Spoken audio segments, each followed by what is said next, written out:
is going on, hobby family? It is your boy K-Dub, and this is K-Dub's High Five, 5 rapid-fire questions with your favorite hobby faces. And today we bring in one of the hardest working dudes, literally working out dudes on Twitter. His thighs are probably bigger than my entire body. My good friend Tim at Big Worms on Twitter. How are you doing today, bro? Fantastic. Man, how many workouts you got in so far? This week was only two. All right, fair enough. Two good ones though. Two good ones. Oh, I believe it, man. I mean, I see the videos, man, and I'm like, dang, that's a lot of weight. That would crush me. Well, hey, man, I brought you in to ask you some hobby questions. How it works, I got 5 questions, all hobby related. I'm going to throw them at you one right after another. Ready to take on the high five? Let's do it. All right, man, first question. I'm always curious, at Big Worms, and this is one that I've always wondered. How did you come up with that name for your Twitter handle or your social media name? All right, so it's actually pretty simple. Obviously, I've been an athlete my whole life, got a fairly muscular build, so that's how I get the big. Lacking the tall part, but when you can't get taller, you get wider. So that's where the big come from, and the worm comes from my last name, Wormling. So I've been called Big Worm my whole life, and one of my good friends from college, one of my good friends from college, they called me Big Worms, so I kind of just stuck the S on there, and there it was. There it was, man. It's beautiful. And so that's been the whole life you've been Worms, or Big Worms came about when you got big? It's been Big Worm pretty much my whole life. I've been Big Worm. My dad's been Old Worm. My brother's Little Worm. The family of the worms, man. I love it. It's fantastic. It's fantastic. Well, there you go. The mystery is solved for all of you who are wondering. Big Worms. There it is. So, all right, man. Well, let's talk about your collecting a little bit. When you think about card collecting for you, or sports card stuff, who would you credit to some of like your influences as far as like your collecting journey goes? All right. So, funny story. Obviously, I got back in during COVID. A lot of people did. Yada yada yada. First, I actually looked for an opportunity where I could possibly make a little bit of money, because I saw some people were making money in cards. And I was looking kind of 2019 class, who was in there, and Kyler's name popped up. Well, I started getting more and more of his stuff, and then I saw high-end Kyler on Instagram. Dude's got some ridiculous stuff on there, more than anything I can even fathom, but whatever. Anyways, I just started collecting stuff, and then I came to a point, I'm like, I like how he plays, and I can't get rid of him. So here I am collecting them. The money aspect doesn't even bother me anymore. I snag his stuff when I can, and yeah. So Kyler Murray is really the influence that got you back into the hobby collecting for yourself. Yeah, he was my fantasy quarterback his rookie year, and he's still on that team, actually. It's amazing, man. I've noticed that, like, I gravitate towards guys that I have done well for my fantasy team. Like, for the longest time, I collected Jordan Howard. He was huge in 2016, 2017, and then he just fizzled out. So now I got all this Jordan Howard stuff. But it's like you gravitate towards these guys that perform well on your fantasy team. It's interesting, and maybe it's just because that idea you follow them a little bit closer.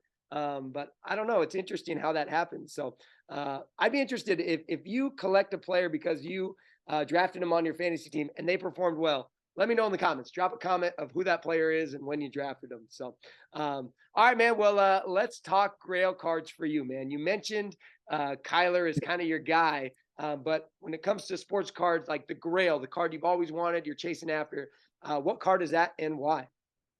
Well, at first, the kind of big one I wanted was a silver field level PSA 10 of Kyler, and I got that one eventually, and then I came to a point and like it wasn't enough for me. Wasn't enough. It's never enough. And then I found an opportunity where this actually came on the market. 2019 flawless out of 10 on card rookie of Kyler. That came up and I snagged it, and that one probably will never go.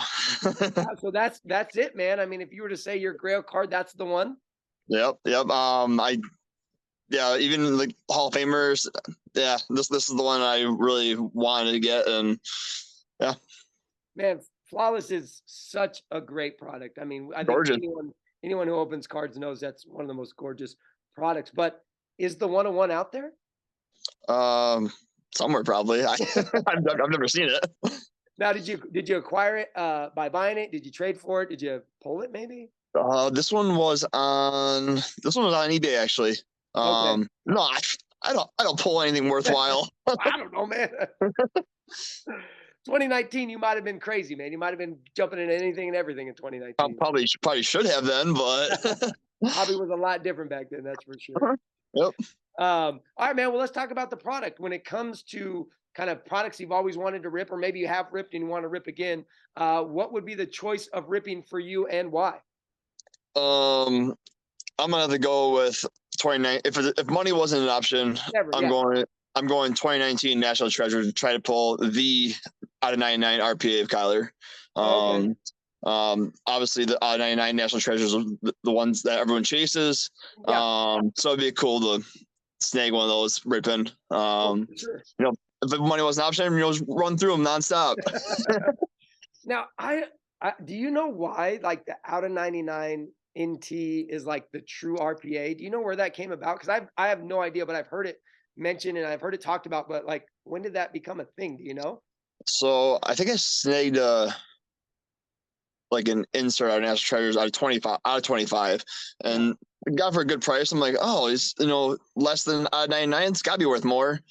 That's not the case. But so then someone explained to me, it's like that's their base version of that card. It's not a variation. It's not an insert.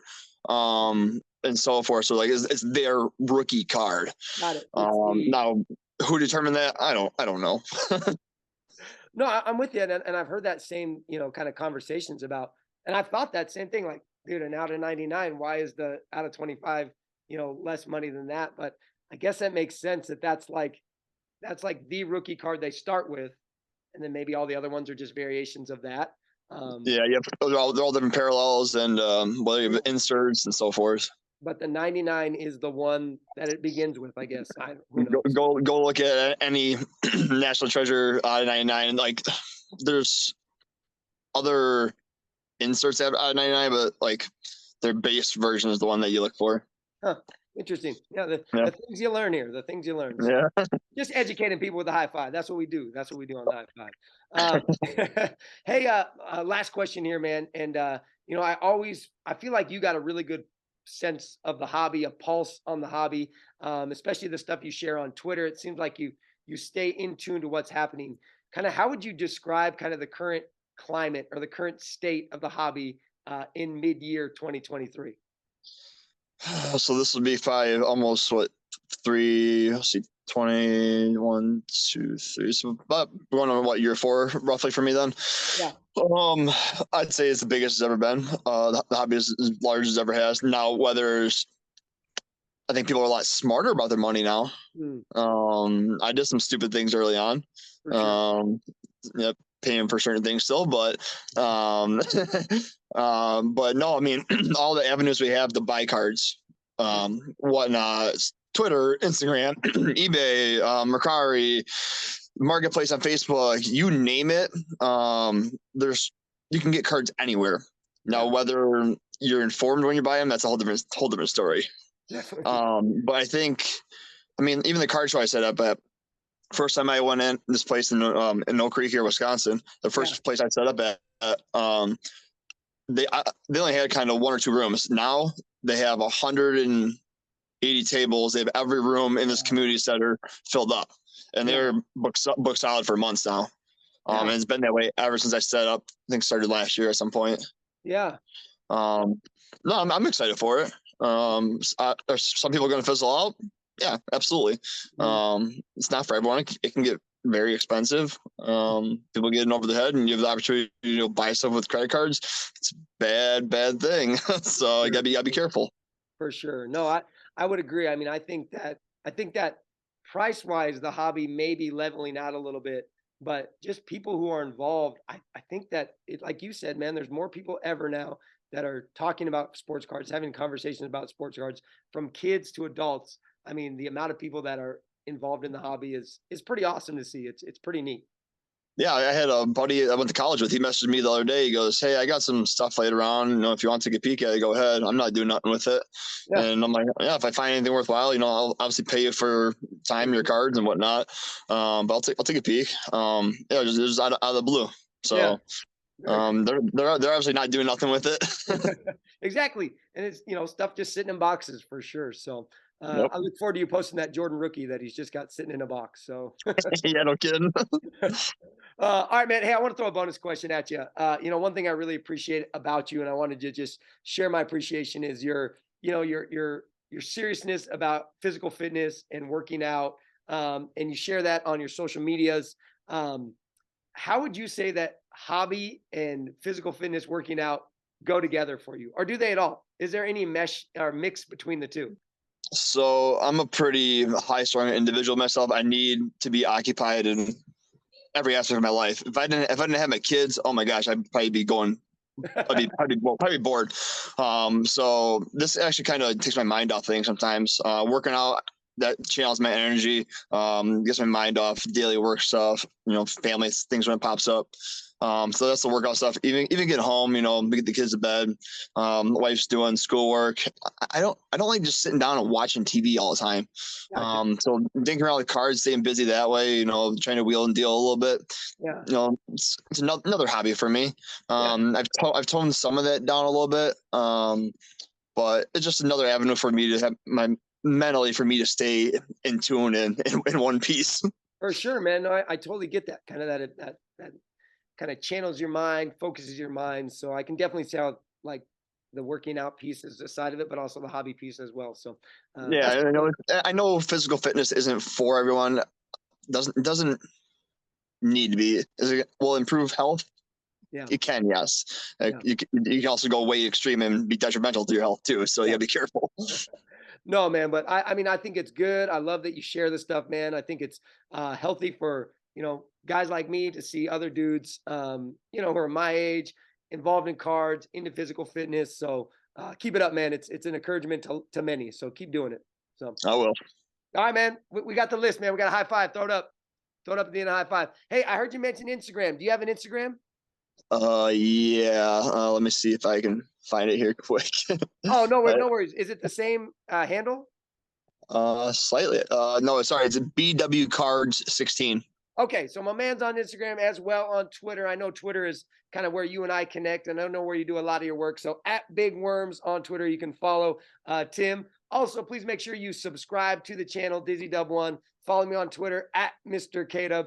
Shout out to our high five endorsers this year: Rack of the Day, Eric Hecker, as well as Buck City Breaks. Tim, man, keep being you. Let me see the guns real quick. Let's just do. Oh, they're all covered up right now. Oh, okay, all right, all right. Hey, see, man, you can see mine a little bit. So there, but always remember, be the good. Appreciate the inspiration that you are to so many in the hobby, and we'll all catch you guys next time on the next high five.